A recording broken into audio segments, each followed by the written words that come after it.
नमस्कार, न्यूज 24 मध्य प्रदेश छत्तीसगढ़ पर आप सभी का स्वागत है। मैं हूं आपके साथ पवन पांडे। इस खास कार्यक्रम, एक्सक्लूसिव कार्यक्रम धर्म संसद में आप सभी दर्शकों का बहुत बहुत स्वागत है। वो दर्शक जो भगवान में आस्था रखते हैं उनको मेरा प्रणाम, राम राम, और जो आस्था नहीं भी रखते उनको मेरा नमस्कार। तो इस खास शो में आज जब दुनिया जानने को उतावली है कि क्या पाप है और क्या पुण्य है, कैसे पूजा की जाए, कैसे भगवान को प्रसन्न किया जाए, वृंदावन जाया जाए या फिर अयोध्या जाया जाए, और इसी के साथ साथ क्या पितृ जो होते हैं उन पितरों की पूजा की जाए। बहुत सारे मत हैं। ऐसे में लोग कंफ्यूज हो जाते हैं कि व्यक्ति को करना क्या है। बहुत सारे संप्रदाय हैं और बहुत सारे पंथ हैं। तो ऐसे में व्यक्ति कैसे धर्म मार्ग पर चले, कैसे उससे कोई पाप ना हो पाए और वो पुण्य अर्जित करता रहे, इन तमाम विषयों को लेकर ऐसी जो जिज्ञासाएं दर्शकों के मन में हैं उसको लेकर यह खास कार्यक्रम धर्म संसद न्यूज 24 पर हमारे साथ हमारी जिज्ञासाओं का समाधान करने के लिए हमारे साथ मौजूद हैं हमारे खास मेहमान जगत गुरु स्वामी सतीशाचार्य जी महाराज। महाराज जी बहुत प्रणाम। इस दास का आपके चरणों में कोटि कोटि नमन है। खूब आशीर्वाद, खूब आनंद करें आप और आपके तमाम दर्शकों को मेरा आशीर्वाद। सीताराम। आपकी इच्छाएं अनंत हो, क्योंकि इस धर्म का मत है जितने आपके प्रश्न होंगे उतना उत्तर आएगा, उतना बेहतर होगा। तो खूब आशीर्वाद। तो महाराज जी, पत्रकारिता धर्म के निर्वहन के लिए हमें आपसे कुछ जिज्ञासाएं शांत करनी है। सवाल करने का सामर्थ्य और क्षमता इस दास में नहीं है, तो आपकी अनुमति से हमारे दर्शकों की कुछ जिज्ञासाओं के समाधान के लिए आपसे कुछ सवाल, कुछ प्रश्न, कुछ जिज्ञासाएं प्रस्तुत करने की अनुमति सर्वप्रथम आपसे चाहता हूं। नहीं, अनुमति तो है ही है, साथ में इस धर्म का निजी स्वरूप यही है। इस धर्म में सारे के सारे ग्रंथ प्रश्नोत्तरी में हैं, और जब आपके अंदर दाशता आ जाए तो समझिए आप बहुत बड़े हो जाते हैं। आपकी विशालता का स्वरूप क्या है, आप कैसे बड़े दिखते हैं, आप कैसे जानकार प्रतीत होते हैं। आपकी पत्रकारिता इसलिए श्रेष्ठतम है क्योंकि आपकी भाषा में और आपके नेचर में विनम्रता है।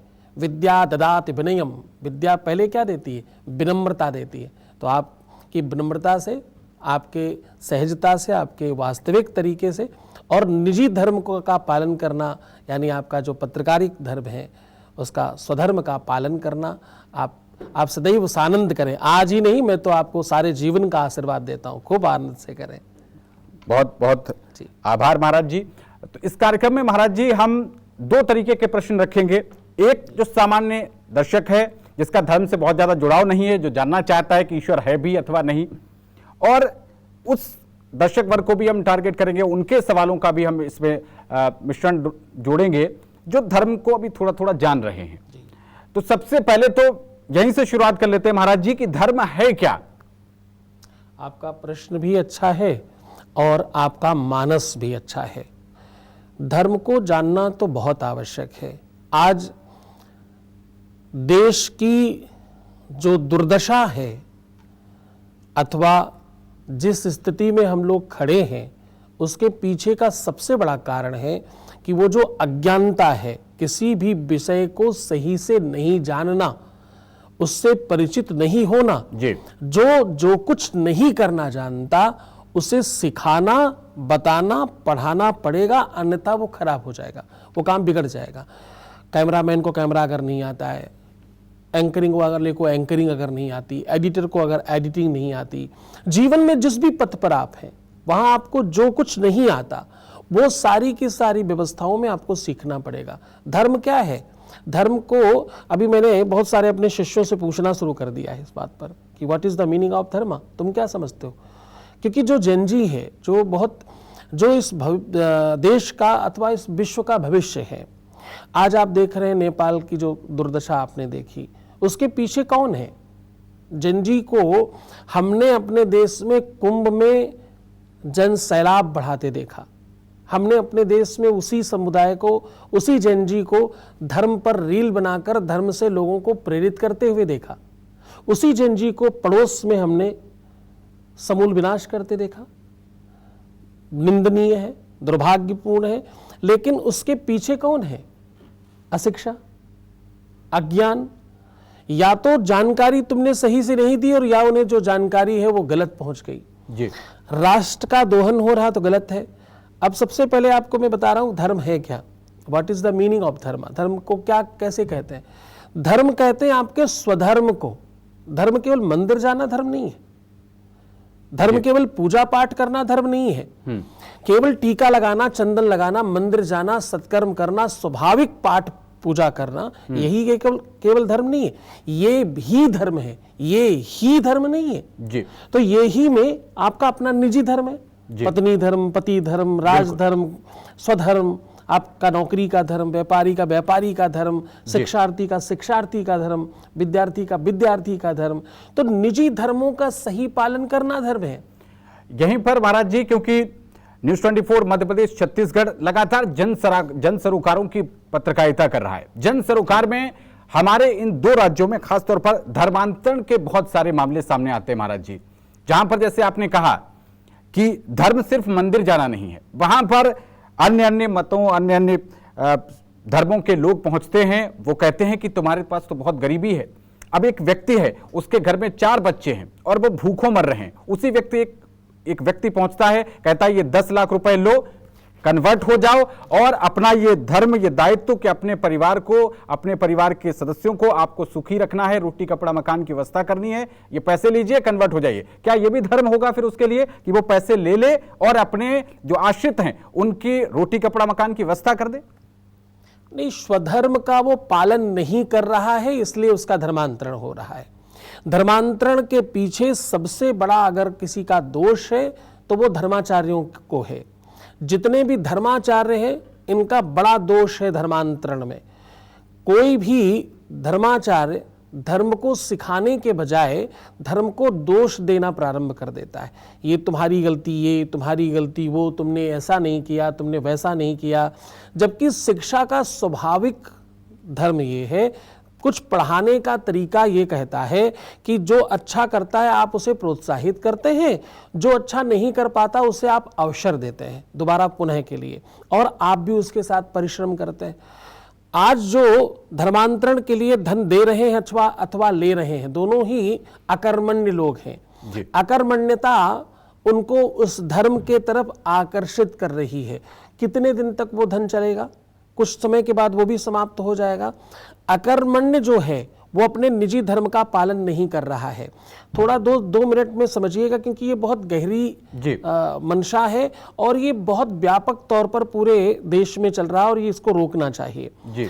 जब तक इसे आप समझेंगे नहीं तो रोकना बहुत मुश्किल होएगा। बिल्कुल महाराज जी। और हमारे जो मुख्यमंत्री हैं विष्णुदेव साय जी, जो गृह मंत्री हैं विजय शर्मा जी और उप मुख्यमंत्री अरुण साव जी, वो भी लगातार कि इस तरीके की गतिविधियों पर अंकुश लगे और इसके लिए बाकायदा कानून आ रहे हैं। लेकिन कानून जब तक जमीन पर नहीं उतरेंगे, उसमें जन सामान्य इन्वॉल्व नहीं होगा, जिसमें धर्माचार्य भी इन्वॉल्व नहीं होंगे, तब तक वो पूरी तरीके से जिस मंशा से बना है वो पूरी नहीं हो पाएगी महाराज जी। कानून बनाना एक व्यवस्था का नाम है, पालन करवाना एक नियति का काम है और पालन करना धर्म का काम है।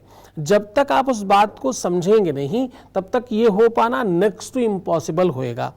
आज 10 बजे की नौकरी और 5 बजे की छुट्टी, ये जो स्वभाव है ना, हमें 10 बजे पहुंचना है इनके कारण और 5 बजे फटाक से बाहर हो जाना है जी। ये अकर्मण्यता ही है, ये भी कर्मठता नहीं कहलाती। एक तरफ है क्वांटिटी टाइम और एक तरफ है क्वालिटी टाइम जी। आप कौन सा वाला वर्क कर रहे हो, क्वालिटी टाइम अथवा क्वांटिटी टाइम? आपको घूमना पसंद है, छुट्टी में जाना पसंद है, सोना पसंद है, आराम पसंद है, मौज मस्ती पसंद है, आपको व्यसन करना पसंद है और आपको शॉपिंग करना पसंद है। ये सारे पसंद आपके अकर्मण्यता का दर्शन है, क्योंकि ये सब कुछ क्या कहते हैं कि आपने जो कर्मठता से सब अर्जित किया है उसको कहीं जाकर खर्च कर देना।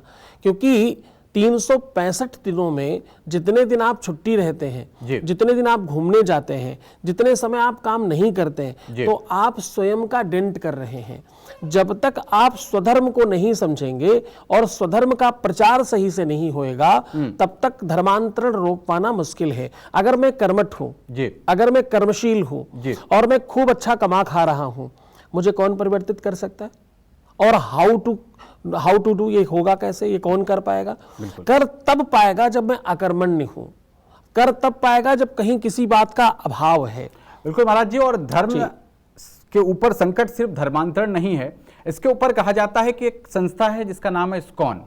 मैंने कई सारे यूट्यूब पे वीडियोस देखे हमारे धर्माचार्यों के, उनमें से एक धर्माचार्य जो कि शंकराचार्य की भी हैं, उनका ये कहना है कि यहां से पैसा, हिंदुस्तान से पैसा लेके दूसरे विदेशों में भेजा जाता है उस संस्था के ऊपर। इस पर आपका क्या मत है महाराज जी? क्या उस धर्म के लवादे में, जैसे काल नेमी आया था, जैसे काल नेमी ने जब भगवान हनुमान लक्ष्मण शक्ति लगने पर संजीवनी बूटी लेने जा रहे थे, उनको भरमा लिया था कुछ वक्त के लिए, तो क्या इस्कॉन कुछ कालनेमी वाली भूमिका में है या वो बिल्कुल सही है? नहीं, मुझे इस बात पर एक बात ये कहनी है कि इस देश का बड़ा दुर्भाग्य है कि जो प्राप्त है उस तरफ नहीं जाकर जो अप्राप्त है उस तरफ भागते हैं। स्वामी विवेकानंद जी कहते हैं कि मैं पहले भी विवेकानंद था, लेकिन जब मैं विदेश से वापस आया और विवेकानंदा हो गया तो लोगों ने बहुत अच्छे से अपना लिया। योग पहले भी योग था, जब वो योगा हो गया तो लोगों ने अपना लिया।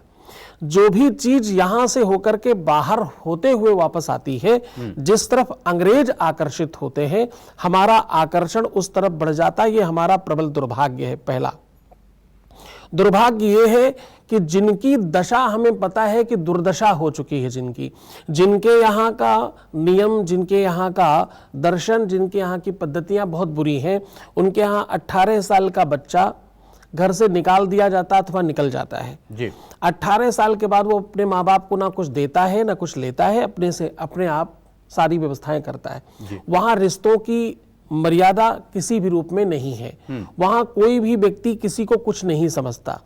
ये सब हम जानते हैं, उसके बावजूद उन्हीं का आचरण करना चाह रहे हैं। तो जब हम उनका आचरण करेंगे तो व्यवहार हमारा वैसा होगा और फिर दर्शन उसी तरीके का हो जाएगा।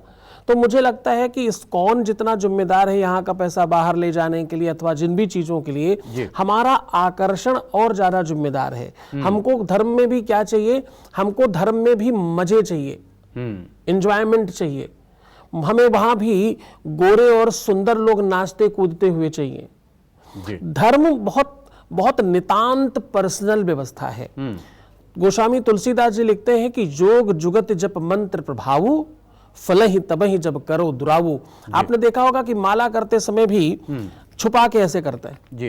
अब हम लोग ये जो कर माला लेके घूमते हैं, ये इसलिए क्योंकि हम जगत गुरु हैं, हम संसार के लिए कर रहे हैं, तो जो देखेगा उसको भी, जो इस माले का भी दर्शन करेगा उसको भी पुण्य मिल जाएगा, इसलिए खोल दिया। अन्यथा माला तो भी छुपा के करने का विषय है जी जी। और इसी कड़ी में आगे बढ़ते हैं, इस कार्यक्रम की श्रृंखला को आगे बढ़ाते हैं। धर्म के ऊपर एक और संकट, जब हमारे प्रतिष्ठित जो प्रसिद्ध हैं ऐसे धर्माचार्य, वो एक दूसरे पर जब टिप्पणियां करते हैं, जैसे अभी वर्तमान में हुआ, और ये पहली बार नहीं हो रहा है, इससे पहले भी जब रामचरितमानस गोस्वामी तुलसीदास ने लिखी तो बताया जाता है कि काशी के पंडितों ने उनके ऊपर सवाल उठाए कि अरे ये धर्म ग्रंथ तो संस्कृत में होते हैं, ये अवधि में कहां से आ गए, ये धर्म ग्रंथ नहीं हो सकता। इसी तरीके से जो पहले चला आ रहा था, अब इसमें अभी नया नाम जुड़ गया है तुलसी पीठाधीश्वर रामभद्राचार्य जी महाराज का। वो दूसरे संतों के लिए कह रहे हैं। एक इस समय संत हैं प्रेमानंद जी महाराज, उनकी प्रतिष्ठा बहुत बढ़ रही है और लोग उनकी वजह से बहुत सारे लोग प्रभावित हो रहे हैं। महाराज जी, मैंने मेट्रो में पहली बार देखा कि मेट्रो में लोग जो वो प्रणता क्लेशनाशाय गोविंदाय नमो नमः करके जो मंत्र है, मैंने वहां पर लोगों को जपते हुए देखा। लोग काउंटर लिए अब घूम रहे हैं। इवन अब मैंने भी स्टार्ट कर दिया, मैं भी काउंटर से जपता रहता हूं। ऐसे व्यक्ति के ऊपर टिप्पणी की जाती है, इसको कैसे देखते हैं? और खासतौर पर जो नए नए अभी धर्म से जुड़ रहे हैं, वो इन चीजों को कैसे लें, क्योंकि वो भी आहत होते हैं जी। नहीं, ये बहुत निंदनीय है। मतलब एक तरफ हम भगवान को सर्वज्ञ मानते हैं और दूसरी तरफ इतना रिजर्वेशन कर रहे हैं कि भगवान को तो केवल संस्कृत ही समझ आती होगी, उसको बाकी भाषाएं आती ही नहीं होंगी, वो इतना अज्ञानी है। तो मुझे लगता है कि केवल और केवल इस प्रकार की वार्तालाप करके आप अपनी गरिमा खत्म करते हैं और अपने को बहुत छोटा बताते हैं। मुझे लगता है कि धर्म है क्या, वो समझने की सबको बहुत आवश्यकता है। किसी भी भाषा का जो मोहताज नहीं है, बिनु पग चले सुने बिनु काना, को विधि कर्म करे विधिनाना, परमात्मा वो है। परमात्मा क्या है? बोले मातेव रक्षत पितेव हिते नियुते कांते बचा भिरमे चपनीव खेदम। कीर्तिश्च दीक्ष विमलाम वितनोति लक्ष्मी किम किम न साधयत कल्पलते विद्या। वो ऐसी अद्भुत कल्पलती विद्या है भगवान, वो सर्वस्व सर्वशक्तिमान है। आपके अंतःकरण में चलती हुई भावनाओं को भी समझ ले। आप जो कर रहे हैं, जो करेंगे, जो सोचेंगे, जो विचार करेंगे, जो होने वाला है, वो सब पता है। हजारों लाखों करोड़ साल आगे और हजारों लाखों करोड़ साल पीछे ये सारी व्यवस्था कौन बनाता है?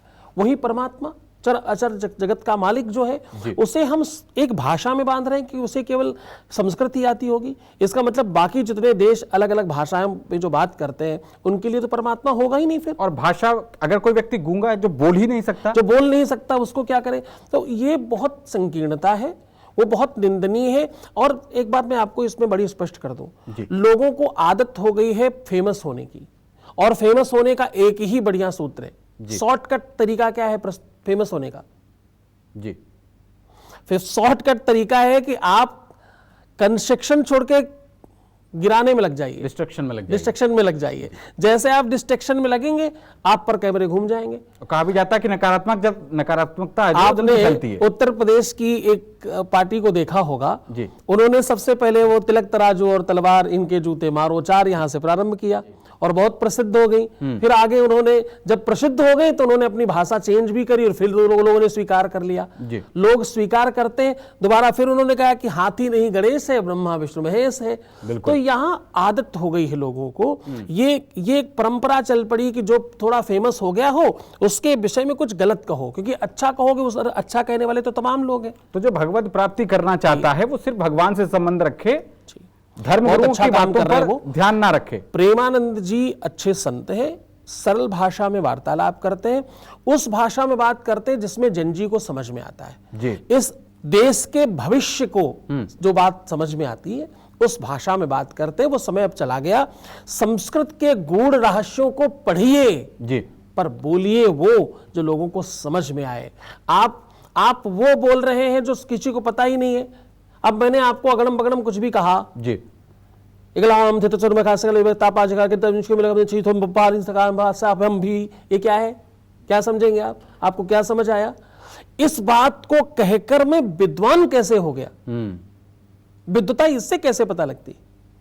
आप जब गूढ़ रहस्यों को सरलीकरण में कुछ तोतली भाषा में कहे जाएं, यही आपकी महानता है। महाराज जी, एक समस्या और है, उसमें ये कहते हैं कि चमत्कार को नमस्कार है। बहुत सारे संत हैं, एक युवा संत है भी, बहुत प्रखर वक्ता हैं और हमारे मध्य प्रदेश से ही बिलोंग करते हैं, बागेश्वर बाबा चमत्कार करते हैं। क्या चमत्कार होते हैं? देखिए, चमत्कार को आप कैसे समझते हैं पहले तो उस पर डिपेंड करता है। ये भूत प्रेत चमत्कार मंडली लग रही है, चमत्कार कबूतर निकालना, खरगोश निकाल कर दिखाना, सर्प निकाल कर पोटली से बाहर कर देना, आप इसे चमत्कार कह सकते हो। कृपा पात्रता को आप चमत्कार नहीं कह सकते। ईश्वर की कृपा तो आपको भी तो प्राप्त है, दुनिया में सबको तो प्राप्त है। ईश्वर की कृपा करुणा की प्राप्ति इस देश की सबसे अच्छी बात क्या है? सबको कृपा प्राप्त है। हम सबकॉन्शियस माइंड से अथवा सामने वाले के खड़े उठने बैठने से ये देखकर जान जाया करते हैं यार ये आदमी ठीक नहीं लग रहा अपने को। क्या उसने बताया आपको?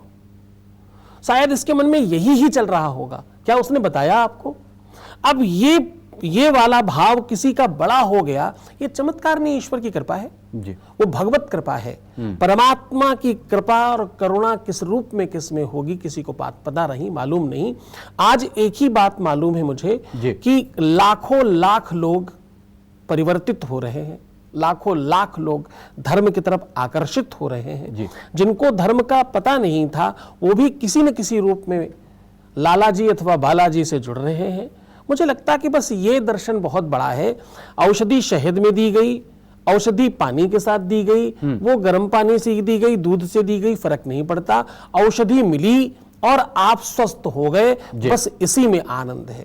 मुझे लगता है कि जो लोग इस दिशा में काम कर रहे हैं वो सब महापुरुष हैं। बहुत सुंदर महाराज जी। अब एक ऐसी जिज्ञासा जो नास्तिकों की भी है और आस्तिकों को भी है।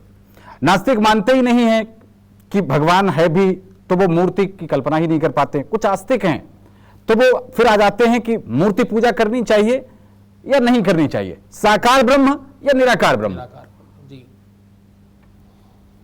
अब इसमें भी मैं आपको दो पक्ष में बात कहता हूं। एक पक्ष ये कहता है कि कुछ लोग नास्तिक होते हैं, मैं आपको इसके इतर बात कहता हूं। असली में नास्तिक ही आस्तिक होते हैं। आस्तिक तो केवल मजबूरी में आस्तिक है। आस्तिकों के परसेंटेज में बहुत ज्यादा डर व्याप्त है, भय व्याप्त है। वो भय की वजह से आस्तिक है, कोई ग्रहों के खराब होने की वजह से, कोई संकटों के वशीभूत होकर, कोई कुछ मांगने के लिए। नास्तिक कम से कम सुनिश्चित तो है कि वो किसी शक्ति को तो जरूर मानता है, वो श्वास ले रहा है, वो जो कुछ कर रहा है। तो मुझे लगता है आस्तिक और नास्तिक को अलग अलग नहीं देखना चाहिए। ये केवल विचारों का मंथन है और विचारों का दर्शन है। आप साकार और निराकार दोनों में परमात्मा व्याप्त है। परमात्मा और भगवान कौन है?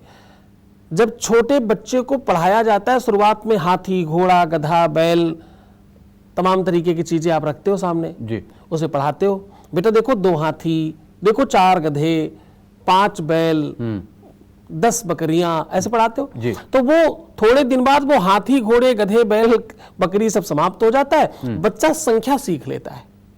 ठीक। तो साकार से ही निराकार और निराकार से साकार को जाने का एक रास्ता है, एक मार्ग है। जी। भगवान है क्या? आप भगवान को मानोगे तभी वो है, अथवा आप नहीं मानोगे तो ही वो है। दोनों महत्वपूर्ण है, साकार और निराकार बराबर महत्वपूर्ण है या इनमें से एक ही कोई श्रेष्ठ जगह है? आप दोनों में एक ही जगह पहुंच रहे हैं जी। दोनों में आप संख्या विशेष है। आप हाथी घोड़े गिने अथवा डायरेक्ट गिनती गिने, ठीक। आप गिनती तक ही खड़े जी। हैं और उसी में परमात्मा है। भगवान का अर्थ आपको और बता दूं, जी। फिर आगे बढ़ते। जी। भ, ग, वा, आ और ना, ये 5 अक्षर भगवान है। भा से भूमि, गा से गगन, आ से अग्नि, ना से नीर, 5 ये 5 तत्व जो है, जी, भूमि, आकाश, जल, अग्नि, वायु, ये जो तत्व है, जी। यही 5 तत्व भगवान है। वो तुम में भी है, वो मुझ में भी है, वो सब में है। जिसमें वो इसी में भगवान। भगवत्ता जितनी बढ़ेगी उतना वो श्रेष्ठ होगा। ठीक है। अब जब कोई व्यक्ति धर्म में प्रवेश कर गया, जी। अब उसके सामने एक जिज्ञासा आती है। हर संप्रदाय अपने अपने इष्ट को श्रेष्ठ बताता है। कोई शैव की बात करता है, कोई वैष्णव की बात करता है। तब इस सनातन धर्म की हम बात करें खास तौर पर, तो प्रथम, क्योंकि हर व्यक्ति जो है वो प्रथम से जुड़ना चाहता है। किसी व्यक्ति को अगर उदाहरण दिया जाए कि आपके घर पे आपको मौका मिलेगा सांसद जी के घर पे जाके चाय नाश्ता करने का, मंत्री जी के घर पे चाय नाश्ता करने का, और प्रधानमंत्री, तो व्यक्ति जनरली प्रधानमंत्री को चुनेगा। तो जब व्यक्ति धर्म में प्रवेश किया, उस समय फिर धर्म के हिसाब से प्रधानमंत्री कौन, उसमें प्रधान कौन? जी, प्रश्न आपका बहुत बढ़िया है, लेकिन ये नियति पर स्वाभाविक तौर पर यह प्रश्न जाकर के टिकता है। भगवान में एक तो कुछ भी प्रधानता नहीं है। भगवान में ना कुछ आदि है, ना कुछ अंत है, ना भगवान में कोई छोटा है, ना भगवान में कोई बड़ा है। भगवान सिर्फ भगवान है। जहां से कुछ भी शुरू होता है और जहां तक कुछ जाता है, आदि अंतेन नेतान शहितो, वेद कहते हैं। जी, चरे रेति चरे रेति चरे रेति चरे यताम। परमात्मा आपके आदि से अंत तक की व्यवस्था का नाम ईश्वर है। इसमें न कुछ बड़ा है, न इसमें कुछ छोटा है, न इसमें कोई प्रधान है, क्योंकि इस मानस में प्रधानता जैसा कुछ नहीं है। हर सन्यासी का, हर भक्त का ये कर्तव्य है कि वो अपने इष्ट को श्रेष्ठ माने और श्रेष्ठ बताए। इसमें कोई आपत्ति नहीं है, क्योंकि आहार निद्रा भयमे थुनम च सामान्य मेतत पशुभिर निराणाम ज्ञानाम हितेशाम अधिकम वशिष्ठम ज्ञाने नहीं ना पशुभिर समाना। फिर हम में और पशुओं में अंतर क्या है?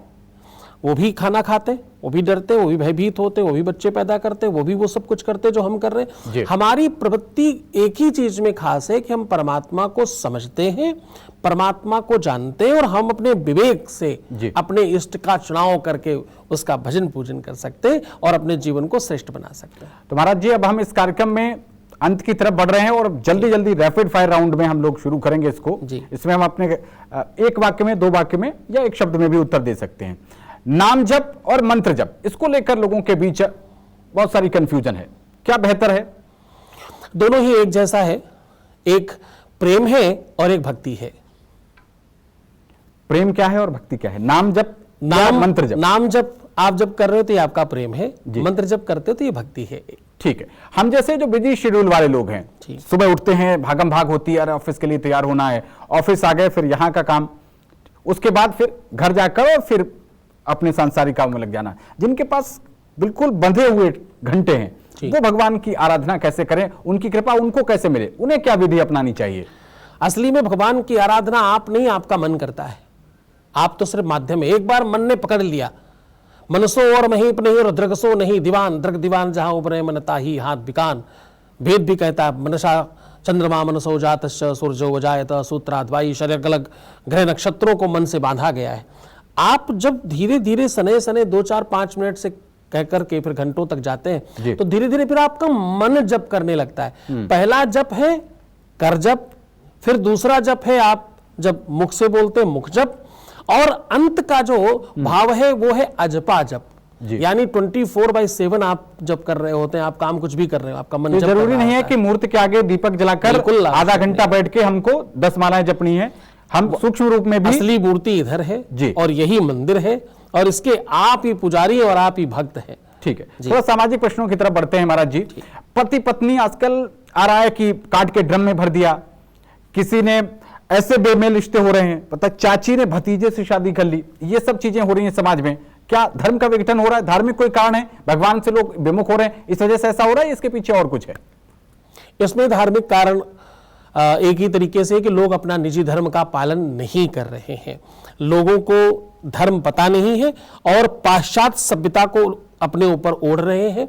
जो आप निरंतर देख रहे हो, जो निरंतर सुन रहे हो, और जिस माहौल को आप स्वयं रच रहे हो, ये उसी का प्रतिफल है। नग्नता देखना, उत्संकलता देखना, और निरंतर अपने विवेक में कामोत्तेजनाओं को बढ़ाने वाली व्यवस्थाओं में ओतप्रोत रहना, और सदैव सिर्फ और सिर्फ नकारात्मक चीजों के आसपास रहना आपको पश्चिमी सभ्यता का बनाता है। और वहां ये सब चीजें बड़ी आम हैं। वहां भतीजा, बुआ, सास, दामाद, कोई किसी के साथ भी रिलेशन में रह सकता है। ये बहुत कॉमन है, बिल्कुल सामान्य कॉमन बात है, कोई स्पेशलिटी नहीं वहां की। इसका हल आप अपनी संस्कृति को समझो, अपनी संस्कृति में रहो। तुम जो हो वही रहने में तुम्हारी गरिमा और महिमा है। शेर जैसा है वैसा है तभी वो शेर है, गधा जैसा है वो वैसा है तभी वो गधा है। अब तुमको क्या बनना तुम पर निर्भर करता है। ठीक है महाराज जी, अगला सवाल धर्म संसद में, क्या धर्म के उत्थान के लिए किसी खास राजनीतिक पार्टी का देश की प्रदेश की सत्ता में होना आवश्यक है, या किसी भी राजनीतिक पार्टी के कार्यकाल में धर्म फल फूल सकता है? नहीं, धर्म फल फूल तभी सकता है जब राजा अनुकूल हो। राजा जब अनुकूल होता है, जब सत्ता आपके पक्ष में होती, मशीनरी आपके पक्ष में होती, तो पूरा मानस परिवर्तित होता है। राजाओं को देख करके गति बनती है, उसका मानस नीचे उतरता है, उस व्यवस्था को। तो 100% अनुकूल पार्टी नहीं होगी तो धर्म का संवर्धन नहीं होगा। बिल्कुल महाराज जी, बहुत सारे सवाल तो अभी भी हैं, जिज्ञासाएं अभी भी हैं, लेकिन वक्त की भी कमी है, आपका भी अपना आगे बिजी शेड्यूल है, इसको देखते हुए हमें इस चर्चा को यहीं विराम देना पड़ेगा। लेकिन अगले अंक में फिर किसी एक धार्मिक हस्ती के साथ आपको हम रूबरू कराएंगे। महाराज जी, आपने समय निकाला, न्यूज़ 24 मध्य प्रदेश छत्तीसगढ़ के दर्शकों को इतनी अच्छे शब्दों में, इतने सरल शब्दों में आपने धर्म की व्याख्या की, आपने धर्मांतरण कैसे ना हो इसकी भी बात आपने रखी। हर एक विषय पर आपने बड़ी ही बेबाकी से जिज्ञासाओं का हमारा समाधान किया। एक बार फिर से आपको बहुत बहुत प्रणाम, आपका बहुत बहुत आभार महाराज जी। आपके तमाम दर्शकों को मेरी तरफ से अगला गुरुमंत्र देते हुए मैं नमस्कार प्रणाम करूंगा। आपको जीवन में एक ही सूत्र है, इसे पकड़कर आप चलेंगे, आपको जीवन में किसी चीज की आवश्यकता नहीं पड़ेगी। जिंदगी की डोर सौंप हाथ दीनानाथ के, महलों में राखे चाहे झोपड़ी में बास दे। धन्यवाद निर्विवाद हानि लाभ सही, जाहि विधि राखे राम ताहि विधि रहिए। सीताराम सीताराम सीताराम कहिए। भगवान का नाम लो, जिस प्रकार वो रखता है वो उसे उसकी हर रजा में राजी रहो। बस कर्म करो, सत्कर्म करो और स्वधर्म का पालन करो। तो दर्शकों, अब उम्मीद है कि आपको ये पेशकश बहुत पसंद आई होगी। अभी भी अगर आपकी कोई जिज्ञासा रह गई है तो अगली कड़ी में अन्य धार्मिक हस्ती के साथ आपकी उन जिज्ञासाओं को हम समाधान करने की कोशिश करेंगे। आपका भी कोई सवाल है तो हमारे सोशल मीडिया प्लेटफॉर्म्स और कमेंट सेक्शन में जाकर अपना सवाल टाइप कीजिए और आपके सवालों के उत्तर हम यहां पर बैठे महाराज जी से पूछा करेंगे। फिलहाल इस पेशकश में इतना ही। देश और दुनिया की तमाम बड़ी खबरों के लिए देखते रहिए न्यूज़ 24 मध्य प्रदेश छत्तीसगढ़। नमस्कार, राम राम।